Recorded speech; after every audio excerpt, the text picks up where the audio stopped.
Hey everybody, it's Chauncey Jr. with Real Tax Business Success. We are excited to talk about this upcoming event. It is 30 years in the tax industry, and I am celebrating, but this time, instead of having everybody in a room together, we are virtual. For the first time, I'm doing a virtual Tax Pro Success Summit, and we're all going to be scattered around the country. We're all going to be in our homes or in our offices or on the beach or wherever you're going to be. One of our special guests is Andrew Argue. And Andrew, welcome to this quick interview. Thanks for having me. We have a lot to cover in a couple of days, but the best part about having these kind of events is it allows us to bring in other people, other experts, other people that bring a ton to the table in their area, and Andrew is definitely one of those guys. And so, Andrew, we have this event's coming up on the 29th and the 30th of July, and tickets are $30 for this 30-year anniversary. And because we're having, I think it's about 8 sessions, maybe more than that, I forget. But there's a bunch of speakers, a bunch of topics. Every single person that we talked to so far wants, and they want to hear input from these guest speakers, is what from your perspective, what is going on? So before I even get into my questions, I know what people are thinking, and they want to ask you, hey Andrew, what is going on in the tax industry in 2020 right now, and where are we going? And would love just to get your perspective before we get started. Yeah, well, I think, when I look at the people that are coming to this event, and when I look at, the people that are following you and your audience, and by the way, Chauncey, thanks for inviting me. I know we've known each other for a couple of years, and I'm glad we finally got a chance to do something like this. So I just want to say thank you for that. But when I look at the people that sort of follow you and the people that follow me, I think mostly of people that, have a tax business of some sort, whether they're just doing, standalone 1040s, or if they're working with business owners and so on. And so I think about, whenever I sit down at an event like this, I think about 2 really important things. And I think the first one is, if you've got a tax business right now, and I've surveyed, I've actually got thousands of people that have become my customers over the years. One of the biggest changes that I do when I come and look at a business, I say, okay, how many business return clients do we have? How many Schedule Cs do we have? How many standalone 1040s do we have? And the first thing I want to do with somebody is I want to think about, how do I move my firm to focusing more on business owners and moving away from individuals? That's the first thing. So there's just simply so much more opportunity there, so much more complexity. And so I think that's one of the things I'll be talking about when we do our presentation. And I think, so it's that individual to business owner shift. And then it's also, and by the way, to the point where you might not even onboard any standalone 1040s. You're going to get to that point potentially, right? And then the second thing is moving from, instead of just doing the preparation, thinking about, okay, what does it look like to do tax planning? And how do we, instead of, just preparing the return at the end of the year, look before the end of the year at, okay, what can we do to reduce this person's tax liability? And so if you're a tax preparer right now, I think, okay, my first question is, when you sit down with a business owner right now, if you don't even take a look at their tax return, but you just have a conversation with them. You can ask them about deductions, legal entity structure, retirement, insurance, Tax Cuts and Jobs Act changes, now CARES, FFCRA, all this stuff. You ask them any questions that you want. Can you give them an estimate of how much you could save them in taxes in 2020, even if you don't have their return yet? And that's the first thing, is, can you develop an estimated tax savings? Once you do that, can you charge for it? Can you charge them for a plan? And the really important part of that is, so many people I talk to, I'm like, you're preparing the return, but you're not actually saving these clients money in taxes. And the reason is because you're charging them $800 a year for a business return, but you can't spend enough time to actually go through and do the planning and actually figure out how to save the money on taxes. Once you could charge them $2,500 or $7,500 or more, then you can actually spend the time to go through. You might save them 10, 15, 20,000 or more than that. So, it's thinking not just about preparing the return, but thinking about planning. And we break the planning engagements down into tax planning, also charging separately for the implementation, charging separately for the quarterlies, and charging separately for the prep. And so when I think about those 2 major changes right now, even though we're in the midst of all this COVID mania and all this new legislation and all this EIDL and PPP, if I think about the tax side, I think we just take a step back and we think, okay, can I move away from individuals more towards business owners? And can I move away from, preparation being the core of my business and move towards planning? And I think doing that, you're going to see an ability to grow the business in a totally different way.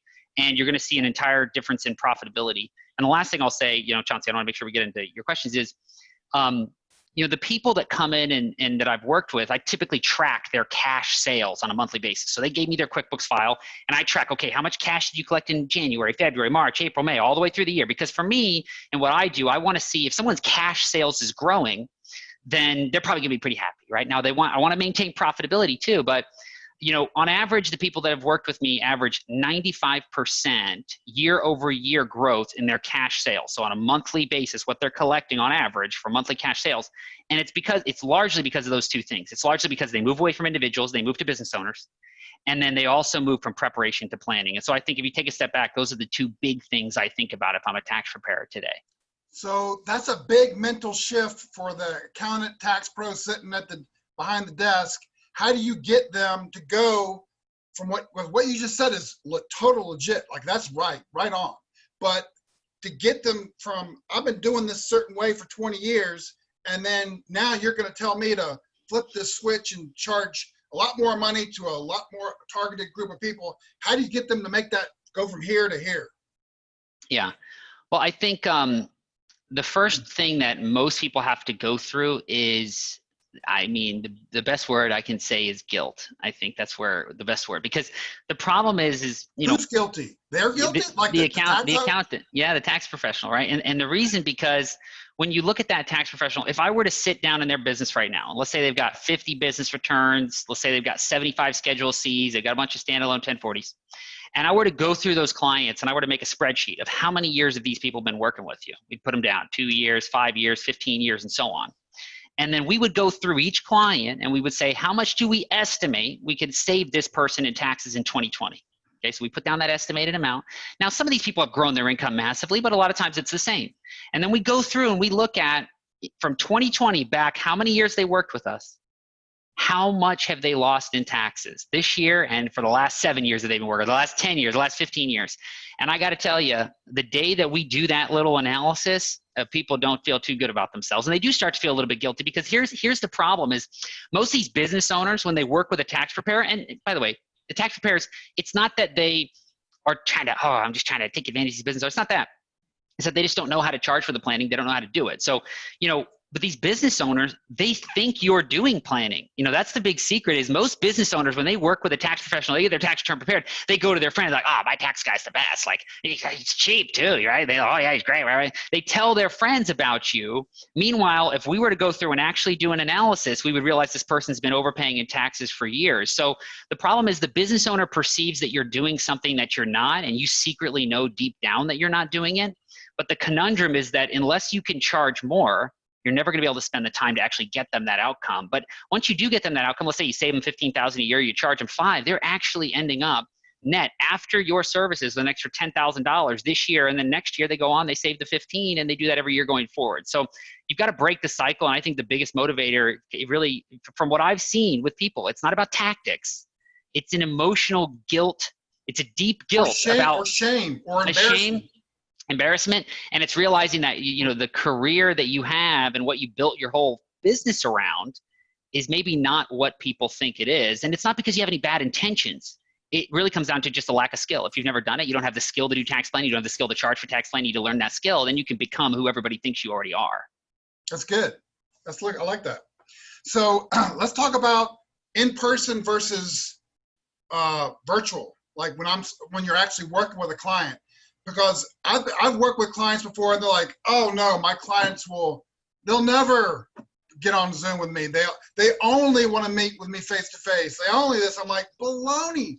And all of a sudden, COVID comes and it forces everybody within like 60, 90 days. Oh, well, Chauncey must have been right. I can do this virtually. What is the percentage when you target these small businesses? Like initially, you might have not everybody's kind of meeting face to face, but obviously there's an advantage of going virtual because you want to be able to go all over the country. You don't need to just only stay in your own backyard.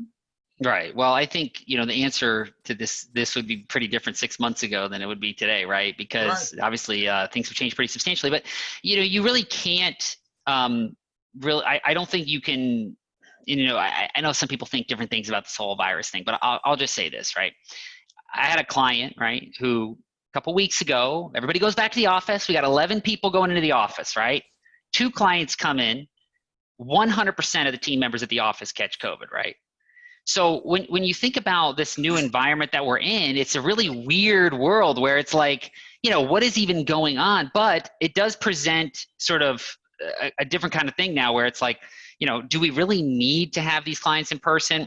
From a liability perspective, a lot of these businesses are asking that. Now, luckily for tax and accounting firms, we don't have as many patrons as you do at like a restaurant. But a lot of these local business owners or in-person business owners have to deal with potential litigation from clients and customers, and then also from, even more importantly, their full-time team members, their employees, right? And so not only that, I think a lot of people got a taste of what working with people on Zoom was like. Before this whole COVID thing, getting somebody on a Zoom call, it was pretty difficult. It was like trying to communicate with somebody on like Mount Kilimanjaro. It was like they were just like in the car and like they didn't understand how the technology worked and everything. But now everybody's like fully literate in Zoom. Even like people that are like 85 years old are like fully literate in Zoom. And so I think that has changed the game completely. And once you get the experience of dealing with clients in Zoom, the seamlessness of it, how many appointments you could do in a day. I mean, you could do so many more appointments, particularly sales consultations on Zoom, than you can doing it in person. And I think when you look at the kind of technology, we actually just created a technology that allows you to do agreements, engagement letters, questionnaires, and file requests completely remote. So you can collect all the information you need from clients to do the tax work completely remote. It's called Core B. And so when you look at that, starting the engagement remote and then getting on a Zoom call to manage the entire process, it's you. And I'll say one more thing on this. One of the problems is that, we're obviously dealing with people's very sensitive information, right? We got all the tax, information, and we basically can see every little nook and cranny of their life, right? So, one of the things that is important is I think when you start working with people, you got to do it on Zoom. You got to do it on Zoom. You have to show your camera. I mean, I know people get the little PJs thing right now, because I see some people sometimes I get on the phone with them, I'm like, you got them yoga pants on. I'm like, get out of these yoga pants, take a shower, get your hair done, put on your makeup, if you do makeup, right? And let's get on the thing. And then the other thing that we do is we have, whenever a new client comes in, I recommend we have a 150 slide sales presentation. It's an education-based sales presentation that walks through the difference between tax preparation, tax planning, and actually converts the client into a tax plan. Because if you meet with somebody remote, you've got to kind of go above and beyond than if they were in person. There's something about when they see you in person, they can touch you, it just gives them all this stuff. But when they meet you online, you've never met them before. I think it helps to have a formalized presentation to show the value, build the connection, tell them about your story, how you started, tell them about how you help clients, and show them exactly what they're going to get, because they're not going to be able to come in and see you. And not only that, it opens you up to working with people across the country as opposed to locally. But I think when you add up everything, and I tell my people this right now, I'm like, look, every day right now, the physical world is a little sketchy, right? You go outside, it's a little sketchy. I mean, I go outside a couple times here in Miami, right, where I'm from, and it's like, you go outside, you're like, well, this is a little weird, right? It's a very strange world, but the digital world's getting better every day. It's getting more, there's more applications, things are faster, things are cheaper. And so I think every hour I spend on my computer, things are getting better. Every hour you spend out in the real world, it's a little bit weird. So I think there's just so many things riding on working more remote. Even if you have a physical office, I think you should be dealing all the client interactions remote. I think and you should be getting new clients across the country, not just the local area. Yeah, I'm so glad you said that. That is so right on. So it speaks to leverage. This is the last question. In my view, most accounting tax firms, you sit across the table from them or you meet with them, they're not ready to go to the next level. They can't, the way their business is set up, they can't go to the next level. What is it that you'll be talking to people about during your presentation that will help them go from wherever they are right now? They can only maybe onboard X number of clients per week or per month, to you showing them adjusting the way they do their flow so they actually can scale and can leverage what they got going on. So there's some meaningful revenue 90 days, 6 months down the road. I think the biggest thing, you have to think about is, when you make that transition to business owners and when you make that transition to planning instead of preparation, if I get one client to pay me $5,000 for a tax plan, that is the same as 17 1040s for $300, Yeah. right? And so you kind of start to realize that's 17 names, that's 17 families, that's 17 invoices, that's 17 engagement letters, that's 17 credit cards, that's 17 request lists. That's 17 questionnaires. That's 17 tax. It's just ridiculous. So I think that most people, they have difficulty kind of going through that kind of transformation because they're so mired in all this sort of low ticket minutia of this low end compliance work. And so once you get the taste of that, it's exciting because you do end up doubling your prices. I mean, typically I double. If anybody's got less than 700 on a business return, less than 400 on an individual return, I just double the fees the next tax season, just 100% increase. And so alongside doing the planning. And so once you get a taste of doing that, you know, it's very hard not to want to go that direction because you get your life back. Now, the thing though that goes to your point is how do you get people to change because they're mired in all these details. And you know, there's an old quote years ago that I found because years ago I remember my wife and I got married. Like 3 months after we got married, I checked our little checking account, paid for our wedding and everything. We had $1,500 in our checking account. I still had $55,000 in student loans. We were pretty much broke. And I was just kind of, it's that old saying, sick and tired of being sick and tired. And eventually you're just kind of fed up and disgusted with yourself. And you're like, I can't go through whether it's another tax season or if it's getting to that Q4 time period where you're low on cash, or if it's just, you know, selling another, you know, getting another client and, you know, hey, it's a $300 1040, but I already lost money by the time this consultation's over. I didn't even send the request list. You know, it's like you just get sick and tired of yourself. And eventually something occurs and some moment hits you where you're sitting across the table from a client or you're talking with your team or you're working on something late at night. And it just, I think self-disgust kind of sneaks in. And it's not that I think that people are disgusted. It's just that you feel like you're worth more than what you're doing. And when that moment hits you, you just stop doing all the stuff you used to do and feel like you have to do. And, you know, eventually there's a period where you and your team and your family become more important than your clients for a little bit, right?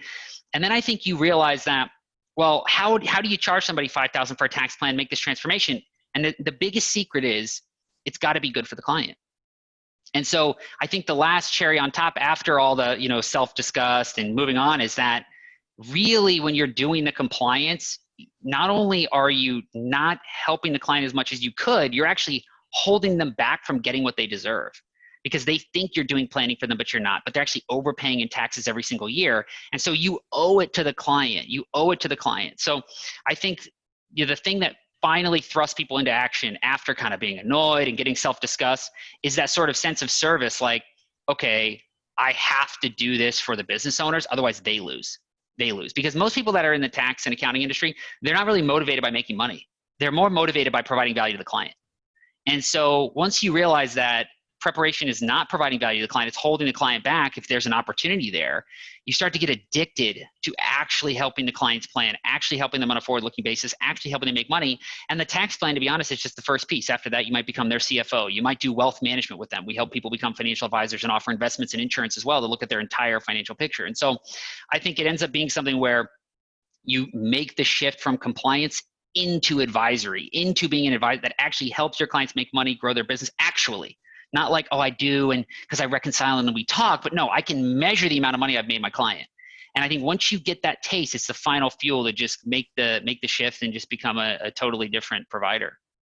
Yeah, and I think what else is going to help is this extended tax season. Like having 6 months of the tax season, people are absolutely at the end of the rope. I mean, they're exhausted, they're tired, and they're what you said. They're like, I gotta change. I'm not doing this anymore. Whatever I've been doing. So I think that coming to your session, hearing your presentation, I think people are gonna have a much better opportunity to actually, okay, I'm gonna do it. I really am gonna make this shift. And so, so everybody, we have a lot of guest speakers that'll be speaking, but this is the first one. Andrew will be our first guest speaker coming up on the 29th. My session's at noon. His will start at 2. You're going to want to make all of the sessions, but definitely make Andrew's. This is my 30th year anniversary in the tax industry. And yes, we're going to cover a lot of different ground. And this is the tax planning part, but there'll obviously be a lot of other parts as well. And, you know, look, there's other people out there that are doing on showing people how to do tax planning. But I mean, Andrew is absolutely crushing it. I mean, come on. I mean, look at what he's done in the last 4 or 5 years in this industry. So definitely get your ticket. It's $30. Join him on this session and stick around. Are you going to do any Q&A, by the way? Or are you going to do something at the end? Or Would be happy to. Yeah, if we want to do a couple minutes of Q&A, I'd be happy to. Okay, so every speaker is going to do different stuff, but your questions will get answered, and this is the time, guys. I mean, it's 2020. It is after tax season, and if you're literally just wasted time, you're so sick of how you've been doing it in the past for years, or just this whole past year, this whole past tax season, jump in to this session and actually get some new eyeballs on, fresh start, and actually transform your business like you've never done before. So that's what we're hoping for in every area of your business, and this one will be a good one as well. So that's all we got for today. Andrew, thank you very much for your time. Everybody, we'll see you on July 29 and 30. There should be in the comments section, there should be a link that you can click on and sign up and register. And if you have a tax professional friend, an accountant buddy, go ahead and pass the word to them and have them jump on as well. All right, thanks a lot, everybody. We'll see you real soon. See ya.